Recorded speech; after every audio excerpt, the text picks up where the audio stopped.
Today's topic is interior of the earth. Interior of the earth అసలు ఎందుకు చదవాలి మనం interior of the earth? Why we have to study interior of the earth అని తెలుసుకున్నాక తర్వాత మనం layers interior of the earth లో ఉన్న లేయర్స్ గురించి చదివినాక అసలు ఆ లేయర్స్ ఉన్నాయని ఎట్లా తెలుసుకున్నాం? How first why, what, then how తెలుసుకుంటే మీకు సీక్వెన్స్ గా మంచిగా క్లారిటీ వస్తుంది. మీకు ఎట్లాంటి క్వశ్చన్స్ వచ్చినా ఆన్సర్ ఇయ్యే ఛాన్స్ ఉంటుంది. Interior of the earth very important topic physical జాగ్రఫీలో. మనం ఫస్ట్ మెయిన్ టాపిక్ నుండి స్టార్ట్ చేద్దాం. ఇప్పుడు ఎందుకు చదవాలి అసలు ఇంటీరియర్ ఆఫ్ ద ఎర్త్? ఎప్పుడైనా వాల్కెనోస్ ఎరప్ట్ అయినప్పుడు, ఎర్త్ క్వేక్స్ వచ్చినప్పుడు లోపల నుండి అయ్యే ఫెనామినన్ కదా. ఇప్పుడు ఎర్త్ క్వేక్స్ అయినా వాల్కెనోస్ అయినా ఏవైనా అది ఎందుకు అసలు లోపల ఫెనామినాస్ అర్థం కావాలి, లేకపోతే పైన మౌంటైన్ బిల్డింగ్ మనకు అర్థం కావాలి. మౌంటైనే కాదు, ఏదైనా మన సర్ఫేస్ మీద ఉన్న స్ట్రక్చర్స్ అన్ని, జియోలాజికల్ స్ట్రక్చర్స్ అన్ని అర్థం కావాలంటే ఫస్ట్ మనం లోపలయ్యే ఫెనామినాస్ ఇంటీరియర్ ఆఫ్ ద ఎర్త్ లో ఏమైతుంది అని తెలుసుకుంటేనే ఎర్త్ క్వేక్ సడన్ గా షేక్ అయిపోతుంది, వాల్కెనో సడన్ గా ఎరప్ట్ అవుతుంది. అసలు ఎందుకు ఎరప్ట్ అవుతుంది, ఎందుకు లిథోస్పియరిక్ ప్లేట్స్ ఏంది, ఈ ప్లేట్ మూమెంట్స్ ఎందుకు ఇట్లా అవుతుంది? ఇప్పుడు మనము సపోజ్ కాంటినెంటల్ డ్రిఫ్ట్ థియరీ చూసుకున్నాము. కాంటినెంటల్ డ్రిఫ్ట్ థియరీలో ప్లేట్స్ అనేటివి మనకు ఇండియా ఎప్పుడో గోండ్వానాతో అటాచ్ అయ్యి ఉండే, కానీ అది మంచిగా నార్త్ వర్డ్ మూవ్మెంట్ అయినాక హిమాలయాస్ ఫామ్ అయింది. అసలు ఎందుకు మూవ్మెంట్ అయ్యింది? లోపల అయ్యే కన్వెక్షన్ కరెంట్స్ వల్ల లిథోస్పియరిక్ ప్లేట్స్ మూవ్మెంట్ అయినాయి అని చెప్పేసి అట్లా ఒక్కొక్క థియరీ తర్వాత ఒక్కొక్కటి వచ్చింది. సో ఇంటీరియర్స్ గురించి తెలుసుకున్నాక మనకి ఎక్స్టీరియర్ లేయర్, మన సర్ఫేస్ లేయర్ గురించి చదవడానికి ఈజీ ఉంటుంది. ఇప్పుడు మనం క్రస్ట్ గురించి తెలుసుకుంటేనే కదా మనకు అగ్రికల్చర్ అయినా, సాయిల్ అయినా, ఎకానమీ అయినా అన్ని ఇంటర్ రిలేట్ అయి ఉంటాయి అన్నమాట. క్లైమేట్ చేంజ్ కానీ, ఎన్విరాన్మెంటల్ ఇష్యూస్ కానీ ఏదైనా మనము ఇంటర్లింక్ చేస్తూ చదవాలి. సో వై అంటే ఫస్ట్ మనం వాల్కెనోస్ గురించి,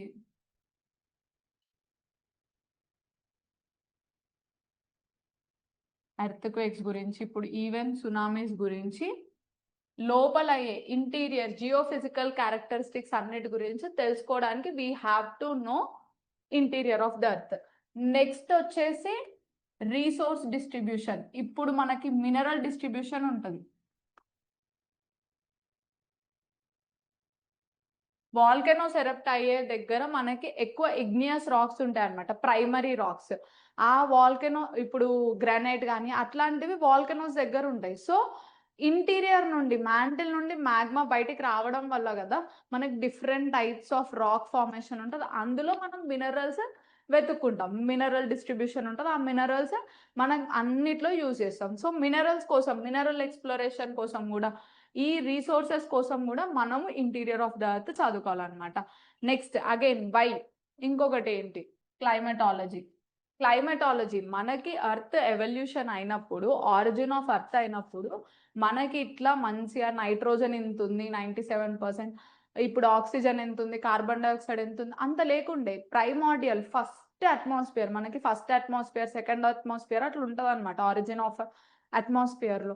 ఆ ఫస్ట్ అట్మాస్ఫియర్ నుండి ఇక్కడ వరకు ఎట్లయిందంటే, ఫస్ట్ అట్మాస్ఫియర్ మొత్తం వాల్కనిక్ ఎరప్షన్స్ వల్ల గ్యాసెస్ అన్ని నిండిపోయినాయి అనమాట. ఇప్పుడు ఇది ఎర్త్ సర్ఫేస్ అనుకోండి, ఇట్లా మొత్తం volcanic eruption, continuous volcanic eruptions వల్ల మొత్తం గ్యాషియస్ క్లౌడ్స్ అన్ని నిండిపోయి వర్షం పడ్డది. దాని తర్వాత మనకు ఓషనిక్ ఫార్మేషన్ ఉంటుంది అనమాట. సో ఇట్లాంటి ప్రైమార్డియల్ అట్మాస్ఫియర్ నుండి మనకి ఇప్పుడు ప్రజెంట్ అట్మాస్ఫియర్ వరకు కూడా చేంజెస్ అట్మాస్ఫియర్ లో. ఇప్పుడు రీసెంట్ గా మొన్న ఇథోపియాలో హేలీ గుబ్బే వాల్కెనో ఎరప్ట్ అయింది అనమాట. మన ఇండియా వరకు ఆల్మోస్ట్ 12,000 కిలోమీటర్స్ వరకు దాని అట్మాస్ఫియర్ లో దాని ఎఫెక్ట్ చూసినాం మనం. దాని డస్ట్ దాని నుండి రిలీజ్ అయింది, మొత్తం న్యూస్ లో చాలా ఉండే. సో ఇంటీరియర్, ఇప్పుడు వాల్కనిక్ ఎరప్షన్ లోపల నుండి వచ్చే మ్యాగ్మా వల్ల, లోపల నుండి వచ్చినాక లావా వల్ల మనకి అట్మాస్ఫియర్ లో ఎట్లాంటి చేంజెస్ వచ్చినాయి అంటే, క్లైమటాలజీ పరంగా కూడా మనకి ఇంటీరియర్ ఆఫ్ ద ఎర్త్ అనేది వెరీ ఇంపార్టెంట్ అనమాట. సో ఇప్పుడు మీకు అర్థమైందా ఎందుకు చదువుకోవాలి అని? నాట్ ఓన్లీ దిస్ టాపిక్, ఏదన్నా టాపిక్ చదివేటప్పుడు ఎందుకు చదువుకోవాలి అని అర్థం చేసుకోవాలి. ఇప్పుడు సపోజ్ మీరు పాలిటీలో ఏదైనా చదువుతున్నారు, పాలిటీలో సపోజ్ పార్లమెంట్ గురించి చదువుతున్నారు. పార్లమెంట్ గురించి మీరు చదివేటప్పుడు పార్లమెంట్ పవర్ చూసుకున్నప్పుడు, ఇప్పుడు సపోజ్ ఉమెన్ రిజర్వేషన్ బిల్ ఉంది, ఉమెన్ రిజర్వేషన్ బిల్లో లోక్సభ హ్యాండ్ అయింది, రాజ్యసభ హ్యాండ్ అయింది, పార్లమెంట్కి ఎలాంటి పవర్స్ ఉన్నాయని చెప్పేసి మీరు చదవాలి. ఇప్పుడు సపోజ్ రీసెంట్గా ఏపీ క్యాపిటల్ అమరావతి 3 క్యాపిటల్స్ నుండి సింగిల్ క్యాపిటల్గా పార్లమెంట్ బిల్లుకి ఓకే చెప్పింది. ఇప్పుడు మీరు ఏదైనా కరెంట్ అఫైర్స్ వచ్చినప్పుడు జాగ్రఫీ పరంగా చూసుకోవాలి, పాలిటీ పరంగా చూసుకోవాలి, స్టాటిక్ పరంగా చూసుకోవాలి. అసలు ఎందుకు చదువుతున్నాము, ఇది ఎందుకు ఇంపార్టెంట్ ఎగ్జామ్కి అని వై అన్న వర్డ్తోని మీరు స్టార్ట్ చేయాలన్నమాట, ఎలాంటి టాపిక్ అయినా. ఓకే, ఇప్పుడు మనకి వై అని చదువుకున్నాం. ఇప్పుడు interior of the earth layers చూసుకుంటే మనకి 2 టైప్స్ ఆఫ్ మనం లేయర్స్ చూసుకుంటే మెకానికల్ లేయర్స్ ఉంటాయి, మనకి కెమికల్ లేయర్స్ ఉంటాయి అన్నమాట. మెకానికల్ లేయర్స్ అంటే అవిటి ఫిజికల్ ప్రాపర్టీస్ మీద, అవి రిజిడిటీ, ఇవి స్ట్రాంగ్ ఎంత ఉన్నాయని చెప్పి మనకి మెకానికల్ లేయర్స్ సపరేట్ ఉంటాయి, కెమికల్ లేయర్స్ సపరేట్ ఉంటాయి అన్నమాట. కానీ మీరు నార్మల్ ఎన్సీఆర్టీస్లో చూసుకుంటే మనకి ఎక్కువ మటుకు కెమికల్ లేయర్స్ అంటే కెమికల్ కాంపోజిషన్. ఇప్పుడు ఐరన్ అండ్ నికిల్ ఒక లేయర్లో ఎక్కువ ఉంటుంది, అట్లా కెమికల్ కాంపోజిషన్ బేస్డ్ మీద మనకి కెమికల్ లేయర్స్ ఉంటాయి అన్నమాట. అవే మనం క్రస్ట్, మ్యాంటిల్, కోర్, ఇవి 3 లేయర్స్. ఇందులోనే మళ్ళీ మనకి అప్పర్, లోవర్, ఇందులో అవుటర్ కోర్, ఇన్నర్ కోర్ చూస్తాం మనం. ఇవి based on the chemical composition, అందులో ఉన్న మినరల్స్, కెమికల్స్ ఉన్న కాంపోజిషన్ మీద మనకి ఇవి అన్నమాట. మెకానికల్ చూసుకుంటే, మెకానికల్ అంటే మీరు ఏం గుర్తుపెట్టుకోవాలంటే ఫిజికల్ ప్రాపర్టీస్. ఫిజికల్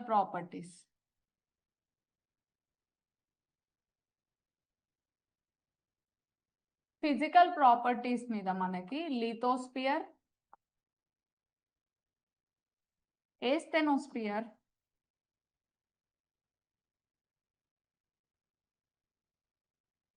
మీజోస్పియర్,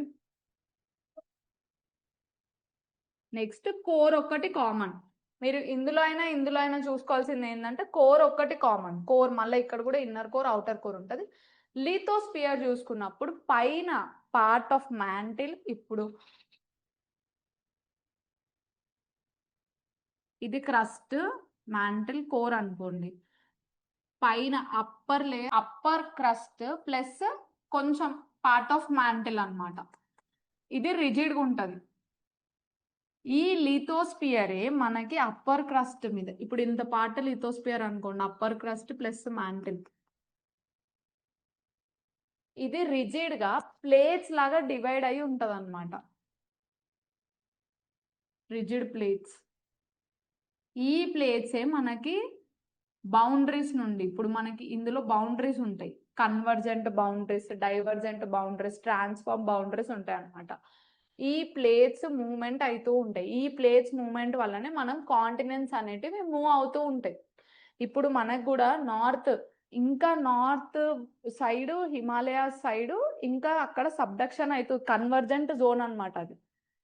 ఇప్పుడు ఇండియా ఇట్లా పోయింది కదా, ఇక్కడ హిమాలయాస్ దగ్గర అది కన్వర్జెంట్ అంటే ఒక ప్లేట్ కింద ఇంకో ప్లేట్ వెళ్ళిపోతుంది. ఈ లిథోస్పియర్ అనేటివి ప్లేట్స్ లాగా డివైడ్ అయ్యి ఉన్నాయి. ఈ ప్లేట్స్ అనేటివి దాని కింద ఏస్థెనోస్పియర్ వల్ల, ఏస్థెనోస్పియర్ అంత రిజిడ్గా ఉండదు, మాల్టైన్ ఫామ్లో ఉంటుంది. ఆ మాల్టైన్ ఫామ్లో ఉన్నది సాఫ్ట్, ఒక ప్లాస్టిక్ లాగా ఉంటుంది అనుకోండి. కిందకేంచి మనకి కన్వెక్షన్ కరెంట్స్ అయినప్పుడు ఈ ప్లేట్స్కి మూమెంట్కి హెల్ప్ చేస్తుంది అనమాట ఏస్థెనోస్పియర్. దీని కింద ఏస్థెనోస్పియర్ ఉంటుంది.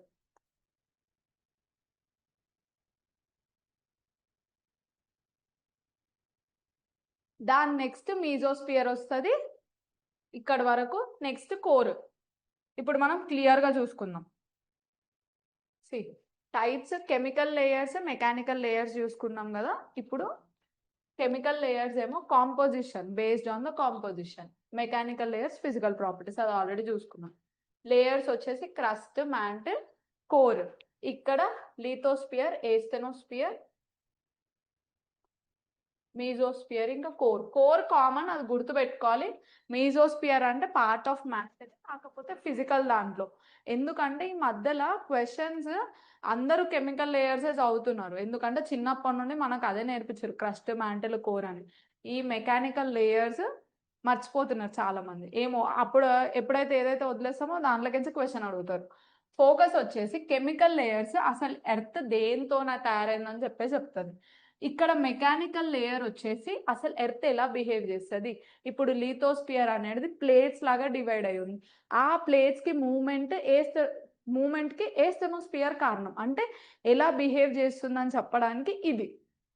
ఓకే, ఇక్కడ స్ట్రక్చర్ గురించి చదివేటప్పుడు మనం మెయిన్ గా కెమికల్ లేయర్స్ గురించి చదువుతాం. Interior of the earth, structure of earth చదివినప్పుడు మనం ఇది మెయిన్ గా ఎక్కువ ఫోకస్ చేస్తాం. ఇది జస్ట్ మనకి ప్లేట్ టెక్టానిక్స్ ఇంకా డైనమిక్స్, ఎర్త్ క్వేక్స్, వాల్కనోస్ గురించి చదివినప్పుడు మనం ఎక్కువ మెకానికల్ లేయర్స్ మీద ఫోకస్ చేస్తాం అన్నమాట. మీరు ఎర్త్ క్వేక్ చూసుకోండి, వాల్కనోస్ చూసుకోండి, complete volcanism and earthquake, even tsunamis, అట్లాంటి న్యాచురల్ హజార్డ్స్ అన్ని మనం they are related to plate tectonics. ఆ ప్లేట్ టెక్టానిక్స్ ని మనం మెకానికల్ లేయర్స్ కి రిలేట్ చేస్తాం అన్నమాట. నెక్స్ట్ మనం ఇన్ డెప్త్ గా చూసుకుందాం. Lithosphere 0 to 100 kilometres. See, based on the crust depth మనకి లిథోస్పియర్ అనేది, లిథోస్పియర్ అనే కాదు, ఈవెన్ ప్రతి ఒక్క లేయర్ కూడా మనం ఎగ్జాక్ట్ మ్యాంటిల్ కోర్ చెప్పినంత పైన క్రస్ట్ అనేది ఓషనిక్ క్రస్ట్ తిన్ను ఉంటుంది, కాంటినెంటల్ క్రస్ట్ విడ్త్ ఎక్కువ ఉంటుంది అనమాట. సో థిక్ తిన్ బేస్డ్ ఆన్ దట్ మనకి కిలోమీటర్స్ అని చేంజ్ అవుతూ ఉంటాయి. ఇప్పుడు లిథోస్పియర్ చూసుకుంటే 0 నుండి 100 కిలోమీటర్స్. రిజిడ్ ఇంకా బ్రిటిల్ ఉంటుంది అనమాట, విరిగిపోయేటట్టు బ్రేక్స్ ఉంటాయి ఆల్రెడీ. సాలిడ్ స్టేట్, ఇది గుర్తుపెట్టుకోవాలి, composition crust plus upper mantle, crust plus upper mantle. ఇక్కడనే చాలా మంది కన్ఫ్యూజ్ అవుతారు. ఇవన్నీ గుర్తుపెట్టుకోవాలి కాంపోజిషన్, ఎందుకంటే ఒక్కొక్కసారి మనకి ఇవి లింక్ చేసి అడిగే క్వశ్చన్స్ ఎక్కువ ఉంటాయి అన్నమాట. టెక్టానిక్ ప్లేట్స్ ఇది ఎక్కువ గుర్తుపెట్టుకోకపోయినా ఇవి గుర్తుపెట్టుకోవాలి. నెక్స్ట్ వచ్చేసి ఏస్థెనోస్పియర్, ఆఫ్టర్ లిథోస్పియర్ 100 నుండి అరౌండ్ 350 కిలోమీటర్స్. కొన్ని బుక్స్ లో 280 ఉంటుంది, కొన్ని బుక్స్ లో 250 ఉంటుంది. సో ఎగ్జాక్ట్ కిలోమీటర్స్ గురించి టెన్షన్ పడకండి. 100 నుండి 80, కొన్ని కిలోమీటర్స్ లో ఈవెన్ దే హావ్ గివెన్ 80 అని కూడా ఇచ్చిన. నేచర్ గుర్తుపెట్టు. కాంపోజిషన్ లింక్ కి మీన్స్ అంటే ఏమిటి మేడం? అది అర్థం కాలేదు. మెటల్, అది కాంపోజిషన్ లింక్. కాంపోజిషన్ లింక్ అంటే ఇప్పుడు మనం 2 లేయర్స్ చూసినామా, ఈ 2 లేయర్స్ మెకానికల్ లేయర్స్ మనకి కెమికల్ లేయర్స్ కి మిక్స్. ఇప్పుడు మనకి లిథోస్పియర్ చూసుకున్నాం అనుకో, crust plus mantle upper part కలిపి లిథోస్పియర్ అన్నమాట. ఓకే, అది ఆ లింక్ పెట్టడానికి నేను ఈ టేబుల్ క్రియేట్ చేసినాను, మీకు ఈజీ ఉంటది, ఎందుకంటే ఇందులో నుండి ఎక్కువ క్వశ్చన్స్ వస్తాయి. Okay, okay, thank you.